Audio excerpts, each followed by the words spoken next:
think working with Sharptone gave us a chance to sort of like change up how we'd been doing stuff for the last 10 years.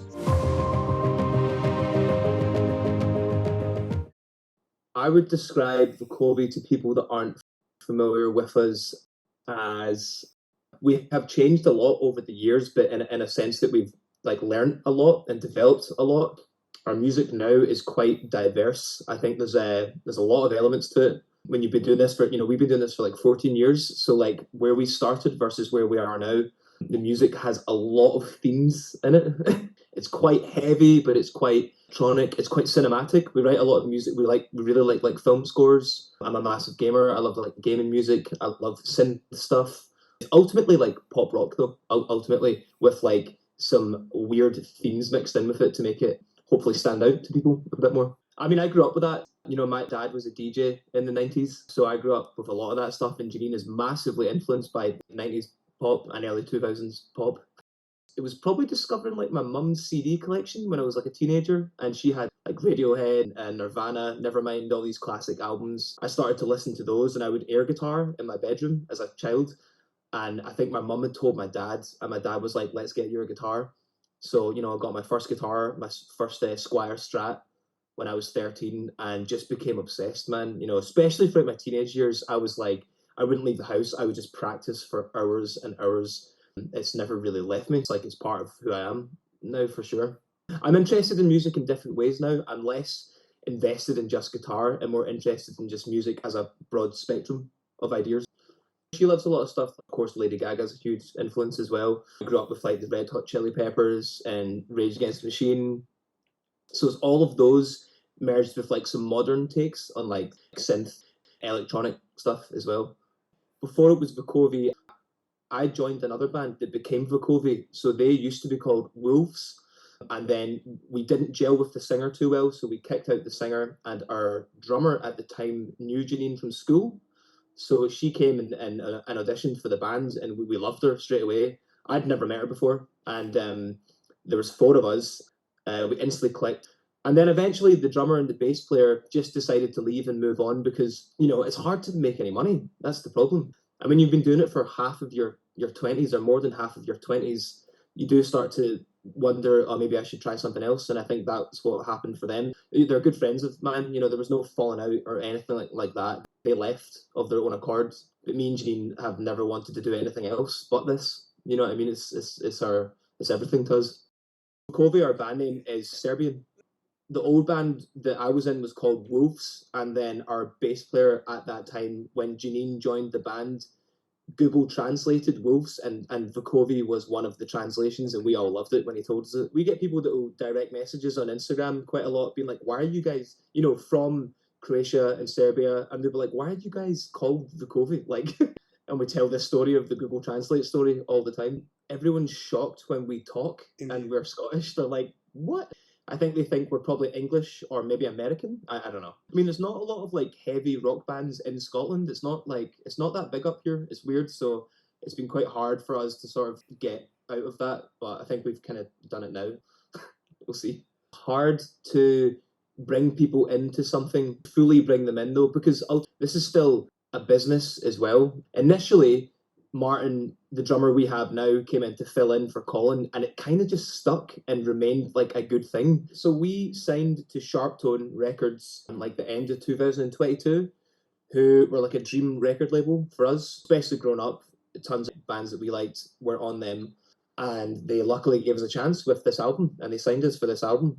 It opened up a lot of doors to sort of like, because we went to America to record with Machine, the producer. We would have never been able to do that without Sharptone. Me and Janine both have big creative outlets. Like we want to make things all the time. And I think working with Sharptone gave us a chance to sort of like change up how we'd been doing stuff for the last 10 years. I'm trying to remember why the album is called My God Has Got a Gun.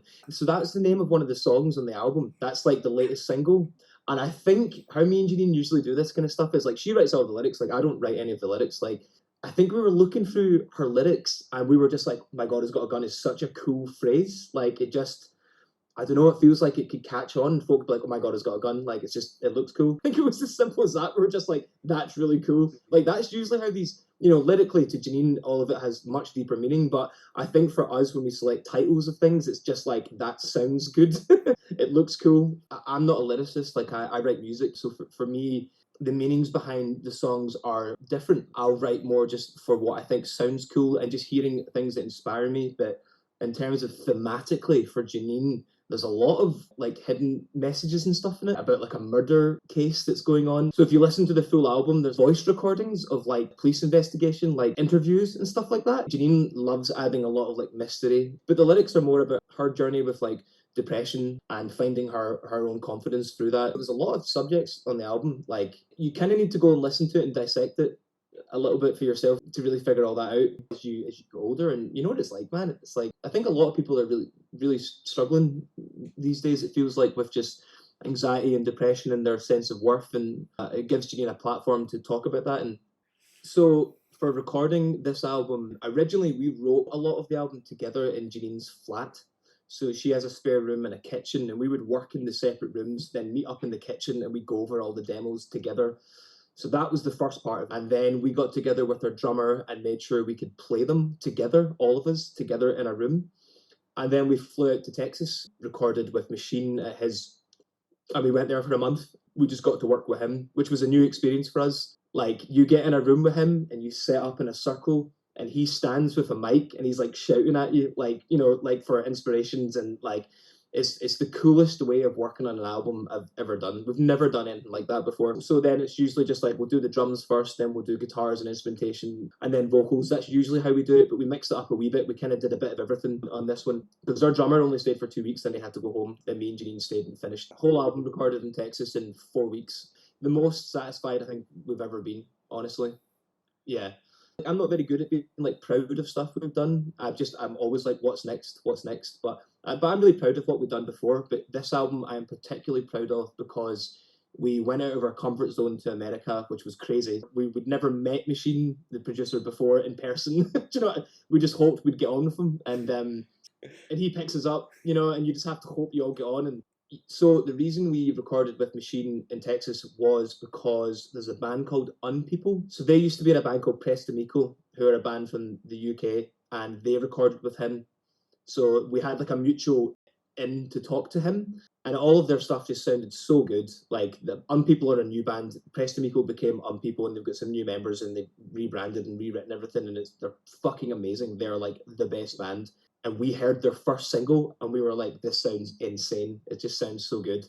And Machine had done their single, contacted them because we're friends with Unpeople, and said, "Can you put us in touch with Machine?" And me and Janine had a Zoom with him, and we instantly clicked. We really liked him. I mean, it's different when you meet people in real life, but on Zoom, we instantly loved them. So we were just like, if Sharptone will support it, let's go do it. Kath, our manager, organised the whole thing and booked accommodation, and we we flew out and did it, and it worked out. Luckily, he's become a very close friend of ours, so hella satisfying. So we actually see before our album came out, we actually with Sharptone did another two singles that are not on the album. We wanted to test the water a bit and just see how Sharptone work as a company, and we luckily got another deal with them to do two other singles that have nothing to do with the album, just to experiment. I mean, you know what it's like, man. You feel like you have to put out stuff to stay like quite relevant on Spotify and online these days. There's a lot of pressure behind that stuff. I'm not going to pretend that there's not, like there is. So we'd done that, and then we're like, okay, this is cool. We did 4 singles from the album on the lead up to this album. Picking the songs is hard. That's always really difficult to pick the singles. It's not easy. I mean, we usually have a good idea of what we're going to pick, but ultimately it's not really up to us what catches on. That's up to the people. That's up to what connects with people when it comes out. We can put out a single, but that doesn't mean it's going to do as well as another track. Like there could be a track from the album that does better just because for some reason it catches on Spotify or the public like it more. Like, so we're just sort of like guessing what singles are going to work, but that's why it's a relief to have the album out because people can hear everything else. So Gung Ho, the first single we released, was one of the first demos that me and Janine worked on together.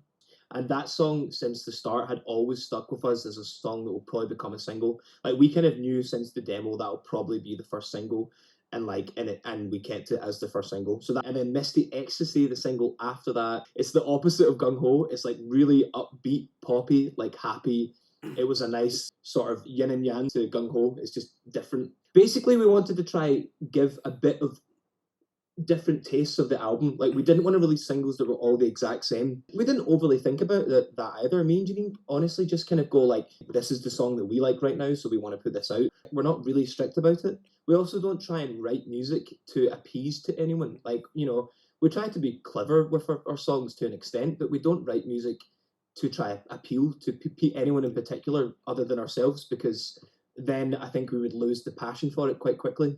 Janine painted all of the artwork. The artwork for the album, Janine painted it all. But the reason that actually all came together was because she wasn't actually painting the artwork for the album in the first place. She was just for fun, for pleasure, because she finds it really cathartic. And one day I came to her flat and seen one of the paintings, and I was just like, that's really cool. Like, that's so sick. And I just suggested to her, like, why don't we use your artwork for the album? Because Italy, but it was just cooler because she made it and paint. It's real. It's just cool. We both love the idea of it, and it's quite unique. It's very bold. It's just white, black, and red. That's the colors. That's it. It's simple. It's quite recognizable. So she painted a few more pieces, and then we got our friend to photograph them all, and that became the artwork for the whole album, everything. And it's personal. It's personal to her. It's personal to Vukovi. It's personal to our whole brand. Like most bands these days don't get signed for like big contracts where you're releasing loads of albums. I mean, it does happen. It does happen. Our first record label was Lab Records, who did our first album, and it was a one album deal, which is that's what you want. You want a one album deal. You don't want a three album deal, because your band might break up or you might be in a bad financial decision, and that's not going to help you at all. So we've always done it one album at a time, and that gives us so much more freedom, and it's way less stressful. Way before this album, like me and Janine have always been very involved in all of that. If anything, we would always like work on the videos together, and then I used to edit them. There's been other people that have worked on them as well, but we've always been super involved. And then after COVID, Janine became more interested in like her fully directing them. This album, we were like, let's do it old school style, and me and her all working them together again. She mainly directs them and she mainly produces them, and then me and her will just talk about like what we want out of it, how we might want it to look, for example. And it just means that me and Janine can have full control over what people are seeing. We learned to do that because when the band started, we didn't know anyone, we had no money, but we were both quite creative, and I'd studied a lot of like Photoshop and Illustrator and video stuff at university. Picking the set list for tour has been, do you know what? It's actually been easy and hard at the same time. And the only reason I say that is because we now know what works live.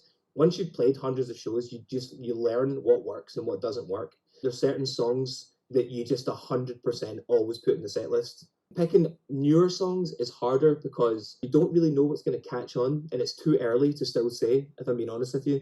So you put the singles in because people know the singles. If you feel the order's not working on the first night or the second night, we can switch stuff around or remove songs quite easily. Yeah, for sure. So we're still figuring that out right now, but it's a big set. It's a big set list. There's a lot of songs. I'm not just saying this because of the Netherlands couple we've never done before, which is super exciting. I think when you've never done a festival before, it's always really, really exciting. So that's going to feel like a real step up for us. We've done a couple main stages, but yeah, kind of scary. So that, and then we just want to tour the album as much as possible. I think we'll hopefully do more UK shows at the end of the year. And there's been a wee bit of talk about America again as well. We've toured America once, and we'd like to go do more of that. So that's the dream. We've very much got our eyes on more shows in the UK, maybe America, and then we would love to do a playthrough of the album show where we play the full album as a show, back front to back. So we have a lot we want to do with the album. Yes, we're not really thinking about past that at the moment. I feel like it's so corny because all bands, all bands and artists say this, but like this album is finally where we've always wanted to be at, with how it sounds, how cohesive the whole album is, which is quite hard to do. But what I will say is, and I mean this in a good way, is like I think we're already thinking about it, driven to like improve. So we learned a lot on this album. We learned so much on this album, and I'm already excited to try better it. I can't wait to try and make a better one. But I know everyone says that, but like that's the truth, and I can see why people say that now that I'm in that position.